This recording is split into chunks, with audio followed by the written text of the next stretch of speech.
before I found those very strange locations in Brazil and correlated them to other sites around the world, I had a video all set to do for you guys regarding a brand new location in Antarctica. It's very close to a recent location that we discovered a stargate and a cave and different structures that are clearly evidence of something going on actively on this continent right now that is not modern man. Something very, very different is going on. Now, in today's locations, and real quick as an aside, the reason I was looking at Brazil to begin with was I followed very closely the election of Jair Bolsonaro and his offer to DC for the use of Alcantara. Alcantara, back in the 80s, it was actually built in the 80s, late 80s and 90s, was a very, very important Air Force base for the Brazilians. They wouldn't let it go unless there was some huge reason, some giant benefit to them.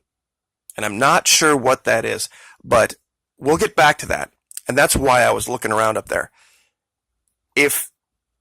When you look at Antarctica on Google Earth Pro and you orient, this is called the Antarctic Peninsula, up at the 12 o'clock, the place that we're going to be looking at is going to be, we were starting down here recently around the 6:30, 7 o'clock region. We're going to continue to move clockwise. And we were in a place called the Mertz-Ninnis Valley. We're going to be looking at a place now called the Terra Nova Canyon. Now, I didn't name that, they did. From high above, you'll see what they call the George V coast. And there are, I guess if you really wanted to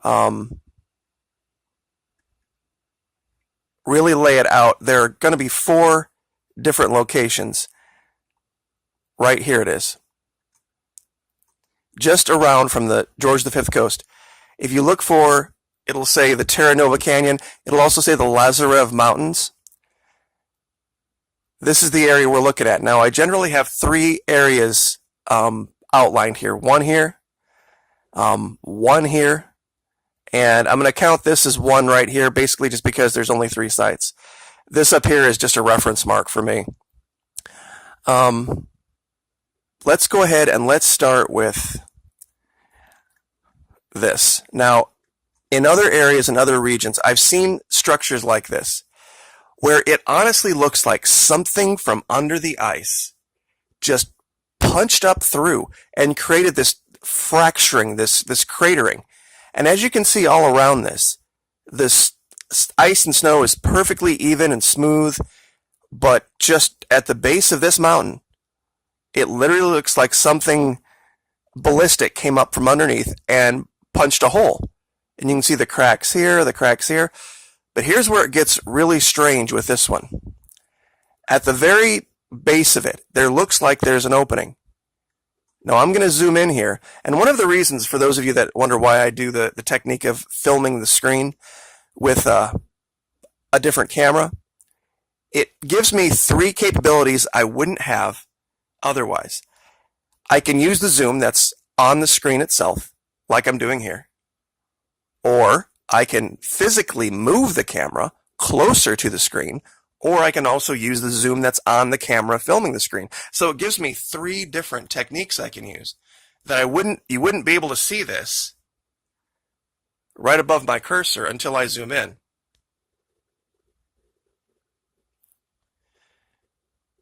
Look right here.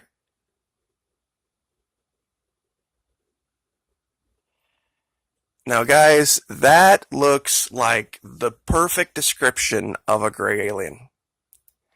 You've got 2 very large, dark openings. You have the large white head. You have what clearly looks like a mouth and a jaw. And from satellite level, there's something very weird here. I don't have all of this. This picture isn't complete. But guys, that's definitely some type of a head or skull structure right here. And once again, would be unavailable if I tried to do just screen zoom. Wouldn't be able to do it. I've had to physically move the camera, use the zoom on this camera and the zoom on the screen to get this to show up. Very, very odd. And of course, I'll give you all of these locations like I do normally down in the description. You can find them for yourself. Google Earth Pro, this is updated 2019 imagery. There are things being out, and I'm going to have to go back through all of my old locations and find if there's anything new. A lot of the stuff that I had been looking at before was years old. All right, once again, down here, same thing. We see evidence of activity, and we're going to use this technique once again. Now here, this just looks like just a strange divot in the ice or crack or some type of a, maybe a crevasse. But when you zoom in, you can clearly see the head, the long neck, and the body. We have talked about this before multiple times and recently. Let me move this around so I can have my own lettering out of the way. There we go. Guys, that looks like the body of an Elasmosaur. And we've shown this multiple times. I've done probably 4 different videos at different locations where you can see clearly evidence of giant sea creatures. Whether they're alive, whether they've been just preserved in the ice and the recent heavy melting has uncovered them, it's there.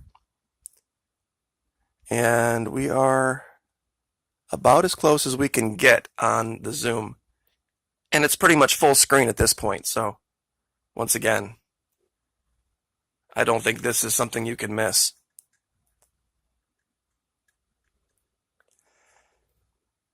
Up here, not quite as definitive, but still,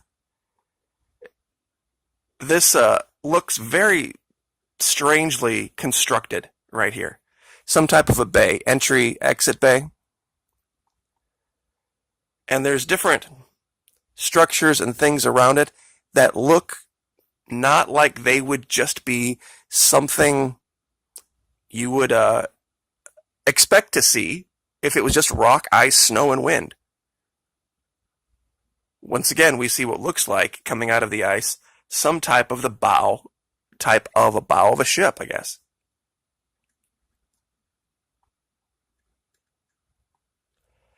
And let me show this just so we can have a reference. This is what the ice and snow looks like in this region.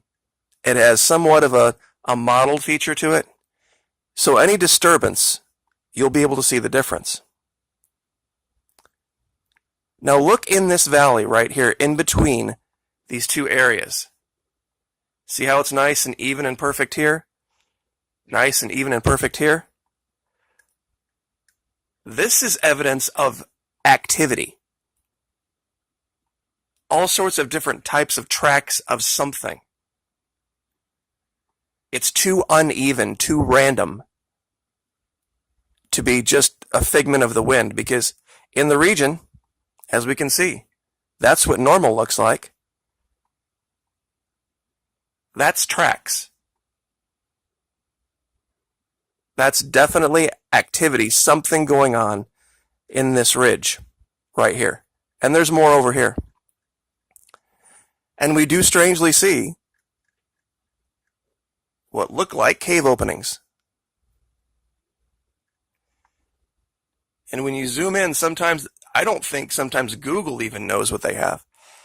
Right here is something. I don't know what it is, but at this zoom level, even with the highest definition, you're not going to get super, super clear images. All right, so let's get out of that real quick and let's go over to, where were we? Okay, once again, up here. Now I've even had to circle this because it's at such a close level. Now, do you see how we have this nice ridge here, but then, strangely enough, we have this very circular top. This is not something the ice and snow and wind would allow to exist for very long. But when you look in real close, right here, you can see clearly embedded in the rock, it looks like a saucer crash site that's been here for quite some time.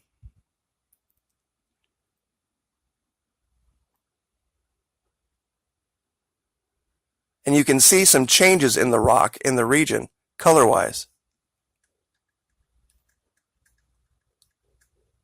And the last place I guess we'll go on this journey today is over here. And over here there's quite a few things. And this kind of correlates to what I've been talking about with the ice melt down here.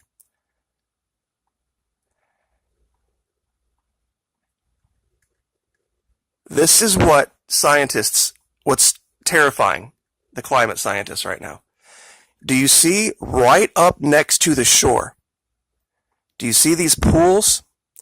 What's happening is warm water is getting all the way underneath these glaciers, the sea ice, and coming right up to the shore and melting the glaciers right where they meet the sea.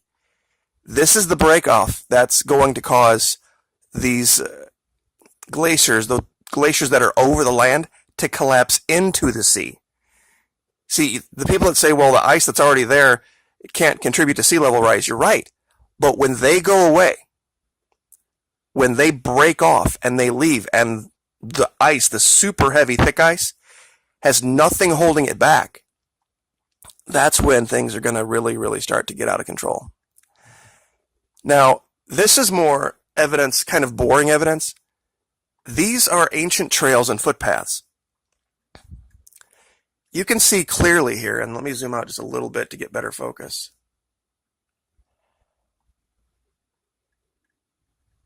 Especially right up here, you can see how this line goes here and this line goes here.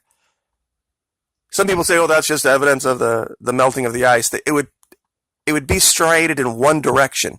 There wouldn't be perpendicular angles like this. These clearly were ancient paths and trails used by the ancient inhabitants of Antarctica to get down to the sea. And the reason I brought that up is I know a lot of you have seen the Discovery and Nat Geo and history sites where they show what happens when a polar bear pulls a seal up through the ice and kills it. I know there are no polar bears in Antarctica. Okay? Just to be very clear. But I want you to tell me what you think this site is. Here we have an area of snow that is clearly discolored in a brownish reddish way. And here we have what looks like something coming up through the water, through the ice, a pool of water right next to it.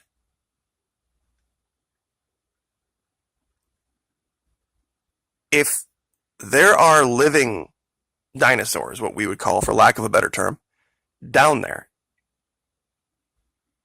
and they are actively hunting, they may have certain occasion at times to get up onto the ice. That we haven't caught them yet probably is no giant surprise. But this is evidence of something going on. This is because this is how it turns up in the snow. Anybody who's ever been a hunter knows this. What happens to blood after half a day on the snow? It turns brown from any distance. Once it's been exposed to the air. Very fresh, of course, is, the bright red that we've shown.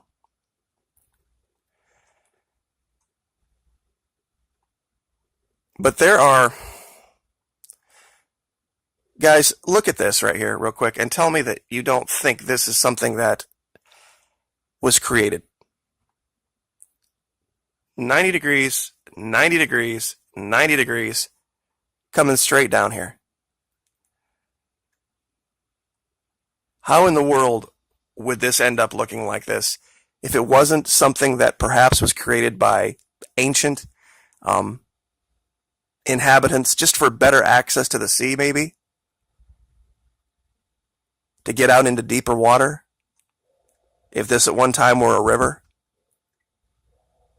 Even from this distance above, and we're at eye altitude 5,000 feet right now, you can see that this is clearly hand of man, or hand of intelligence.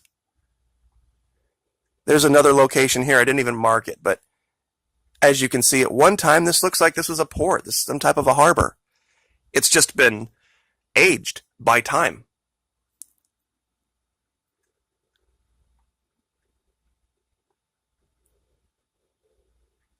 And there was one other location, I think, with footpaths, and it's over here. Here we go. And you can see these down along the water. And this would make sense. The sea would have been very, very important to these people. It would have been their lifeblood. It's also what makes those locations out in the middle of Brazil so strange, because the native inhabitants of Brazil, almost all of their settlements are right by rivers. Right very near and close to rivers. What we showed up in Brazil, nowhere near water.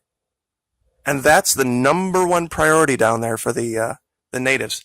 Be near a river. Be near a place where you can fish, where you can wash, where you can do all of the things that you need to do that you wouldn't be able to do in the middle of the jungle. And you can, and here's another really big piece of damning evidence. Do you see how there's snow cover here? And yet, even through the snow cover, you can see the trails that follow along the ridges. So, anyway, 16 minutes, that's probably enough to bore you with for a while.